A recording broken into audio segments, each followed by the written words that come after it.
نصلي ونسلم على سيدنا ومولانا محمد رسوله النبي الأمين الكريم الرؤوف الرحيم. نحن على ذلك لمن الشاهدين والشاكرين والحمد لله رب العالمين. أما بعد فأعوذ بالله من الشيطان الرجيم. بسم الله الرحمن الرحيم. استستغيثون ربكم صدق اللہ العظیم.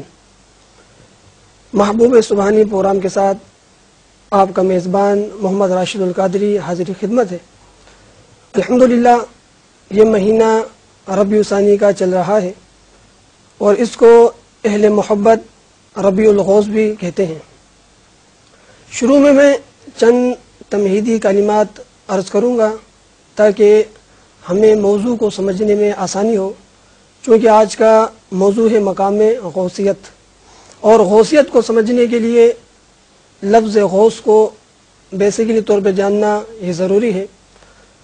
اردو کی معتبر و مستند کتاب فیروز اللغات میں ہے، آپ فرماتے ہیں کہ غوث کا معنی ہے فریاد کو پہنچنے والا، اور دوسرا معنی کہ جسم کے اعضاء کا جدا ہو کر اللہ تعالیٰ کی عبادت میں مصروف ہو جانا، اس کو بھی غوث کہتے ہیں. اور عربی لغت کی ایک معتبر مستند کتاب المفردات میں ہے، امام راغب اصفہانی رحمۃ اللہ علیہ فرماتے ہیں کہ الغوث یقال فی النصرہ، کہ غوث مدد کرنے کو بھی کہتے ہیں، اور استغاثہ کہتے ہیں فریاد کو پکارنا، یعنی کسی کو فریاد کے لیے پکارنا. یہ تو ہے لغوی اعتبار سے غوث کا معنی و مفہوم. آئیے اب ہم اس کو قرآن کریم و فرقان حمید کی روح سے سمجھتے ہیں کہ اس لفظ کا استعمال قرآن میں کس طرح ہوا.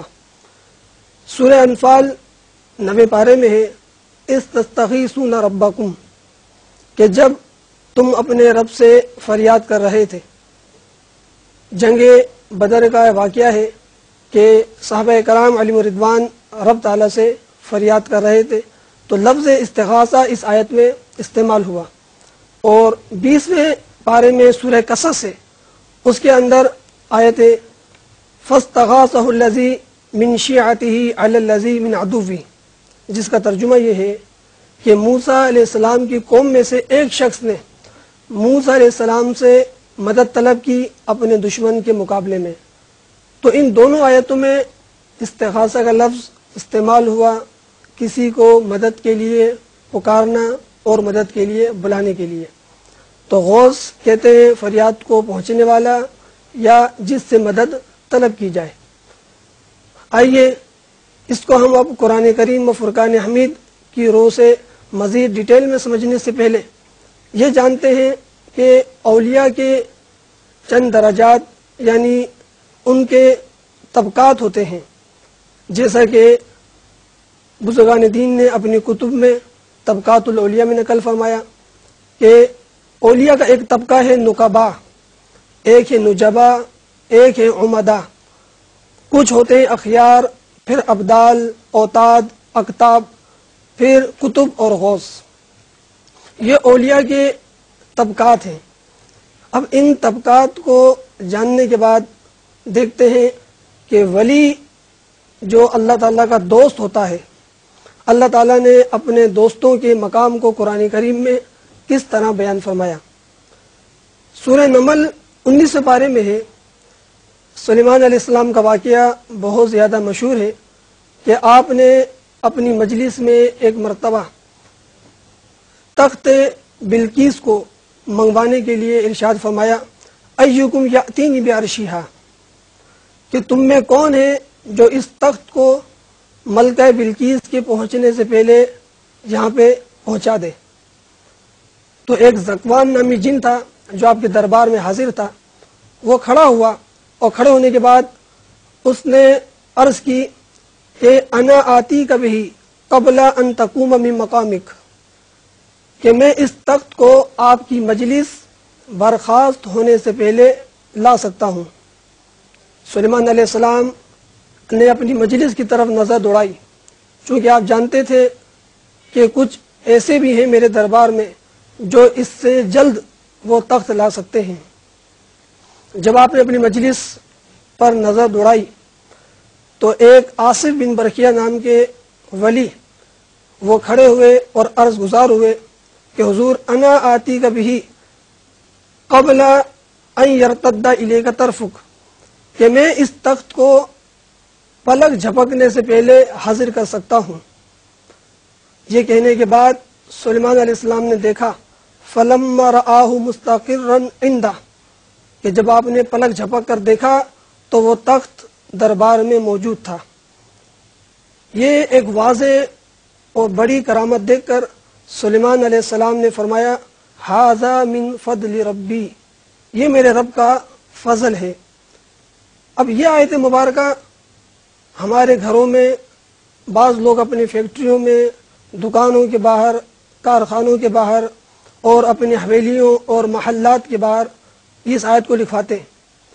وہاں پہ ان آیت کو لکھوا کر وہ یہ تصور دیتے ہیں کہ یہ رب کا فضل ہے۔ بے شک یہ رب کا فضل ہے، لیکن قرآن کریم میں جہاں یہ آیت مذکور ہے وہاں پر شان اولیاء اور کرامت اولیاء کا ظہور ہے، اور اسی وجہ سے سلیمان علیہ السلام نے یہ کرامت دیکھنے کے بعد فرمایا یہ میرے رب کا فضل ہے۔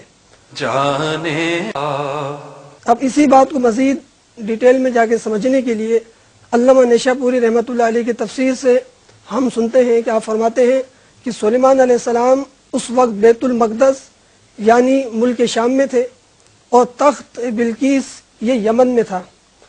تقریباً 2 ماہ کی مسافت تھی، اور آصف بن برقیہ علیہ رحمہ اپنی جگہ سے غائب ہوئے بغیر انہوں نے اللہ تعالیٰ کی قدرت کاملہ سے جو انہیں اختیارات عطا ہوئے تھے، انہوں نے وہ تخت پلک جھپکنے سے پہلے میں اس تخت کو آپ کے دربار میں حاضر کر دیا۔ تو اس بات کو دیکھنے کے بعد سلیمان علیہ السلام نے دیکھا کہ اللہ تبارک و تعالیٰ نے اتنی قدرت، طاقت اور اختیار والے بندوں کو میری مجلس میں رکھا ہے اور میری اس امت میں پیدا فرمایا ہے، تو آپ نے پھر اس کے شکرانے میں ھذا من فضل ربی ارشاد فرمایا۔ اور اس پورے واقعے سے یہ بھی معلوم ہوا کہ جب حضرت سلیمان علیہ السلام کے امت کے ایک ولی کی یہ شان ہے تو امت مصطفی علیہ الصلاۃ والسلام کے ولیوں کی شان کا عالم کیا ہوگا، اور جب ایک مطلق ولی کی یہ شان ہے تو پھر طبقات اولیاء ہیں، کتب ہیں، ابدال ہیں، اوتاد ہیں، اور غوث جو ان سے سب سے بلند مرتبہ ہے، تو پھر ان کی شان کا عالم کیا ہوگا۔ آئیے ہم اب مقام غوثیت کو سمجھتے ہیں۔ حضرت سیدنا شیخ عبد القادر جیلانی المعروف حضور غوث اعظم رضی اللہ عنہ کے والد ماجد حضرت ابو صالح موسیٰ جنگی دوست رضی اللہ تعالی عنہ نے شب ولادت غوث پاک یہ مشاہدہ فرمایا کہ حضور رسالت مآب صلی اللہ تعالی علیہ وسلم مع صحابہ کرام علیہم الرضوان، ائمہ اعظام اور مشائخ اعظام کے ساتھ آپ کے گھر میں جلوہ افروز ہیں، اور آپ نے اپنی زبان مبارک سے ارشاد فرمایا اے ابو صالح تمہیں مبارک ہو کہ اللہ تعالیٰ نے تمہیں وہ فرزند عطا فرمایا ہے جو ولی ہے، اور وہ میرا بیٹا ہے، اور وہ اللہ تعالیٰ کا اور میرا محبوب ہے، اور عنقریب اس کی اولیاء اللہ میں اور اقطاب میں وہ شان ہوگی جو میری انبیاء و مرسلین میں ہے۔ کیا خوب کہا، خلق سے اولیاء، اولیاء سے رسول، سب رسولوں سے اعلیٰ ہمارا نبی، اور بالخصوص حضور غوث پاک رضی اللہ عنہ کی شان میں الشاہ امام احمد رضا خان علیہ رحمۃ الرحمن فرماتے ہیں سارے اقطاب جہاں کرتے ہیں کعبے کا طواف، کعبہ کرتا ہے طواف در والا تیرا، پروانے ہیں جو ہوتے ہیں کعبے پہ نثار، شمع ایک تو ہے کہ پروانے